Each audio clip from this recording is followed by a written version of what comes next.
Hello everyone, I am the Weather Dude, welcome back, and today we're going to be doing something a bit different. I don't think I did this for the hurricane season last year for what I can remember, but we're going to go going over a recap of the 2021 hurricane season, explaining it all, what was it like compared to normal, and just, go over the storms that really did impact us as a nation.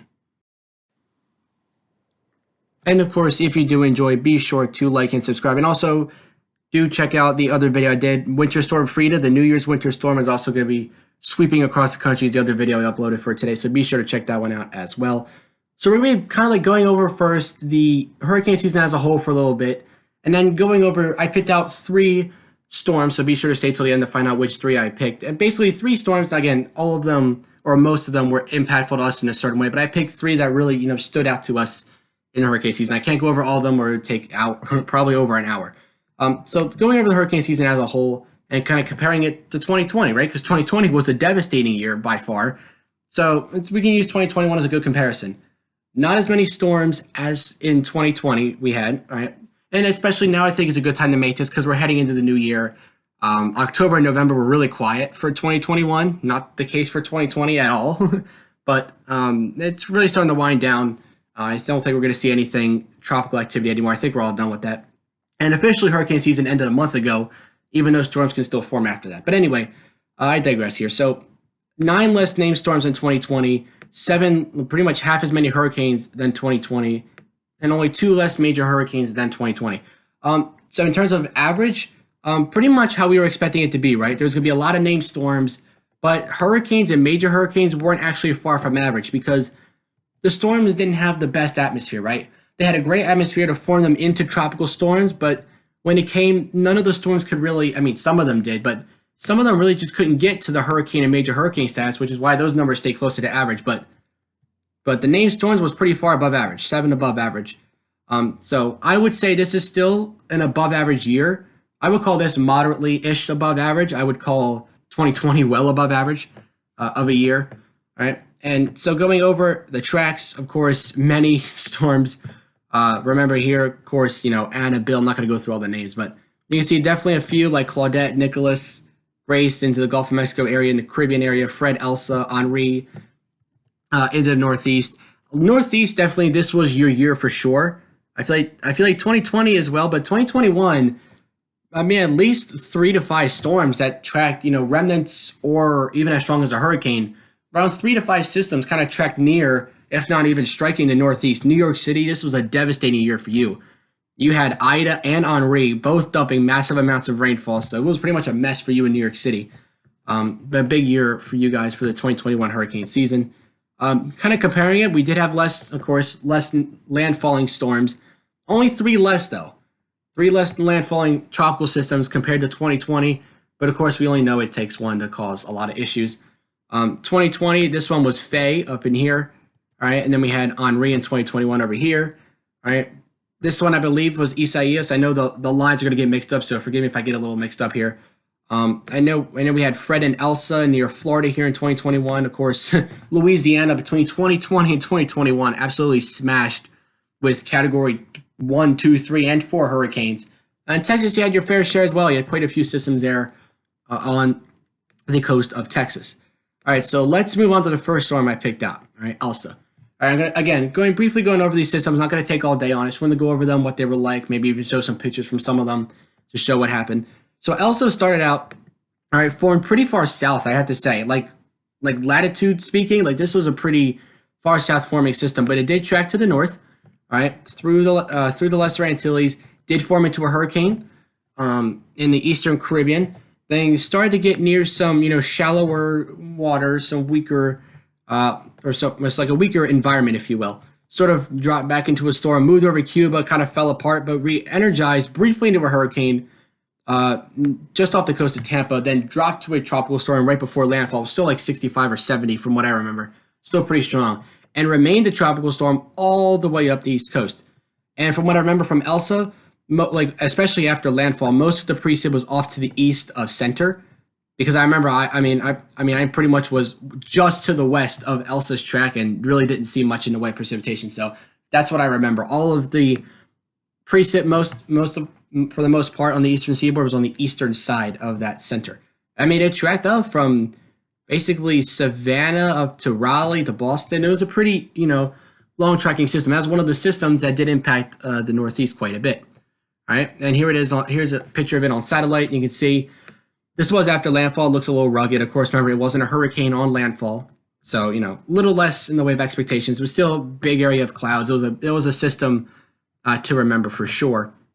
And of course, some of the rainfall totals with it, again, this was pretty much the track. Like the track was basically like that. So, I mean, like if you go back, like the arrow is still going to be on the screen, but you can see track just west of Raleigh, and you can see pretty much that's what the line I drew. So again, you can see all the precip, the reds indicate about like 4 or 5 inch plus was all to the east of the center, right? And that's eastern loaded systems is what we can have, right? And you can see, right, 12 inches plus, 8 inches plus, 8 to 9 plus, 5 plus, right? It was all like right on the track or east of the track. All right, so very heavy totals, like 4 inches, 5 inches plus from Florida all the way up to Delaware and New Jersey. I'm sure it extends to the Northeast too, but this map I couldn't really find for the Northeast. All right, next. All right, we're on to Ida. Ida was another Northeast hitter, but of course, what it was really most known for was a damage to Louisiana. All right, still recovering from that. I did see, I think the Weather Channel did a piece today on recovering from Ida, right? And you can see it formed as a tropical storm down in the Caribbean, became a hurricane right before its landfall near Havana, Cuba, and then made its way into the Gulf of Mexico, moved over. I remember specifically talking about this. I think it was with Ida. I talked about this a lot. Was if it moved, there was this one hot spot and right in the pretty much dead in the middle of the Gulf of Mexico, where if it moved over there, there was so much ocean heat content that it would explode, and it ended up moving over there, and it did end up exploding, right? I mean, it became a hurricane. It did remain so after landfall, but it was still, I believe, like a Category 1-ish, and by landfall, somehow a Category 4, right? On August 29th. Right, you can see pretty much strengthening into a major hurricane and making landfall on the same day. Still remained a strong tropical storm inland, then a depression into remnants where the mid-Atlantic and the Northeast got absolutely ravaged September 1st.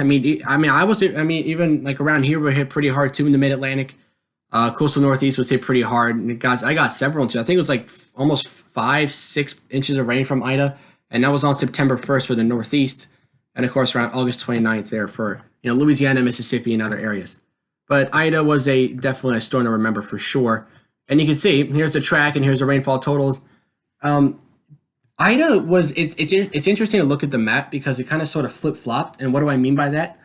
Well, look how, when it came on shore, actually, you know what? For this, I'm actually going to switch colors. Give me for 1 second. So there we go. So let's switch colors here. As it came on shore, right, you can see most of the heavy rainfall totals were right on, if not just to the east of that track. All right. But then as it trekked inland into the Northeast, most of the rainfall then switched to the western side. And I feel like, even like Henri was a western loaded system, right? But it didn't switch like Ida did, right? The heaviest rainfall went when it was in the southeast, it was on the east side, then transferred to the west side. So I love how storms, when they switch like that, where the worst part of the system can switch from east side to west side in a matter of, hours or days. The highest total was 15 inches. Ponchatoula, Louisiana. I assume that's named after Lake Pontchartrain, I guess. Somewhere in there. Got that 15.04 inch rainfall. That's a lot of rainfall. But even the Northeast, right? That little corridor from eastern PA to New York City, 7 to 10 inches of rain. And even well outside of that, it's a massive area of 5 to 7 inches. And again, this is like from Philly to New York City to Boston. So these are all super populated areas, right? It's bad when it happens to anyone, but when it happens in a city where it's much more populated, it becomes much more dangerous, right? Just like severe weather. If severe weather happens over a big city, right, it's going to be impacting a lot more people and it's going to be a lot more dangerous. So the fact that this happened over some bigger cities on the I-95 is why a hurricane is such a big deal when it gets near the Northeast, because it's the megalopolis from D.C. up to Boston. And here's a snapshot of it when it made landfall right near Port Fourchon. I remember hearing about it, watching it live. It was a fun system to track, but of course, it's never fun for the people it does impact and devastate. But we like to see more big hurricanes like this just away from the land, of course. Not really impacting anybody in a bad way. But that eye wall pretty much clipping Grand Isle. Boothville got some nice bands from that, and then it continued inland. 150 mile an hour Cat 4 at landfall, almost a category. Only 7 miles an hour from Cat 5. Right? Pressure at 930 millibars, and it did happen around 11:55 Central, 12:55 Eastern. And here is a picture. This was from, I believe, Lake Charles, Louisiana. I want to say in that area, or somewhere in Louisiana.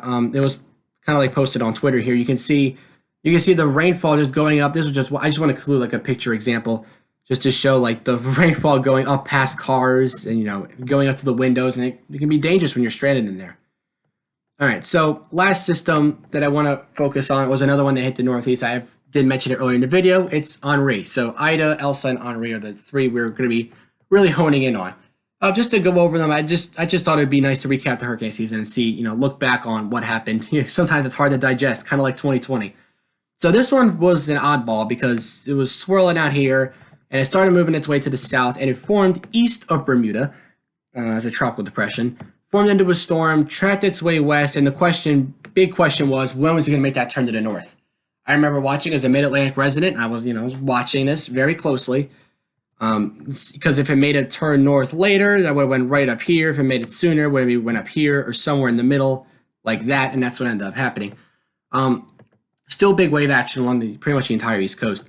It did form into a hurricane, but once it kind of broke away, because remember the Gulf Stream is important for the Northeast, keeps those, it's about where the Gulf Stream is, keeps those systems, going, right?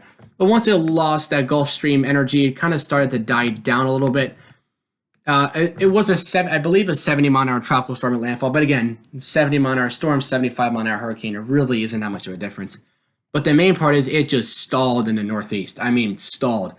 And like I just mentioned earlier, Henri was a western loaded system when it came on shore. So even though it made landfall, and there was so much debate where it's going to make landfall, because at first everyone was thinking, including myself, Rhode Island. Then we all thought, okay, so it's going to switch, maybe go towards New York City. All right, sort of like a Sandy, but Sandy was a bit further south. But then eventually it was slowly pushed back to the east. But then that didn't really matter because much of the precip was on the western side, and that's what and that's why Boston gladly missed out. But then New York and Philly. Especially between Philly and New York is really who got the brunt of it from the system. But Connecticut and Rhode Island got a lot of the wind, but maybe not so much of the rain. So there it is. Okay, so it was a 60 mile an hour tropical storm landfall. But again, still very strong. You can see rainfall, and then there was that one big band that pushed through New York City. I remember watching that as well. Now 12:15 p.m. Eastern on August 22nd, 2021, near westerly Rhode Island. So it did make landfall right on the Rhode Island and Connecticut border. And the rainfall totals, all right, you can see the yellow is like 3 to 5 inches, all right, plus. And pretty much, again, Philly, New York, and Hartford were in those regions there, just south of Albany and Binghamton, all right. But notice there were still flood reports. Okay, I don't know if these are related at all, but there were still flood reports back in interior PA, down in Delaware, down in south coastal Jersey. Even though remember the system made landfall around here, so the fact that there was flood reports all the way over here was a massive system, and it was getting sheared, so it allowed all this moisture to push to the west. And again, all the flood reports were around New York City, Jersey City, Trenton, New Jersey, and of course a whole bunch in Northeast PA. Where in those oranges in there was the 5 to 8 inches, and a little bit of red in there indicating 8 to 12. But even Long Island, Ellis Island got 3 to 5, 5 to 8. It was a lot of rainfall from that system as well. And here's a picture from Henri. I think this was also another Twitter post of a picture here. You can see, there you go, just a tree coming down the car. It was still a windy system, even though it wasn't a hurricane. So why make this video? Again, just wanted to look back on the hurricane season. And of course, think about for the future, what can we do better to prepare for the hurricanes? Just like a look back, because we know as technology advances, there's always still going to be flaws in how we protect ourselves against any natural disaster, whether it be hurricanes or floods or snowstorms or anything like that. So tornadoes as well. So just to kind of look back and how we can, help us think about, including myself, how we can move forward, infrastructure wise, help better prepare against any tropical cyclone in the future. So this season was pretty bad on an overall scale. It wasn't as bad as 2020, but again, that might depend on who you ask, who lives where. So this was an interesting video to make. Thank you guys for watching it. I am the Weather Dude signing off. Till next time, I'll catch you guys in the next video.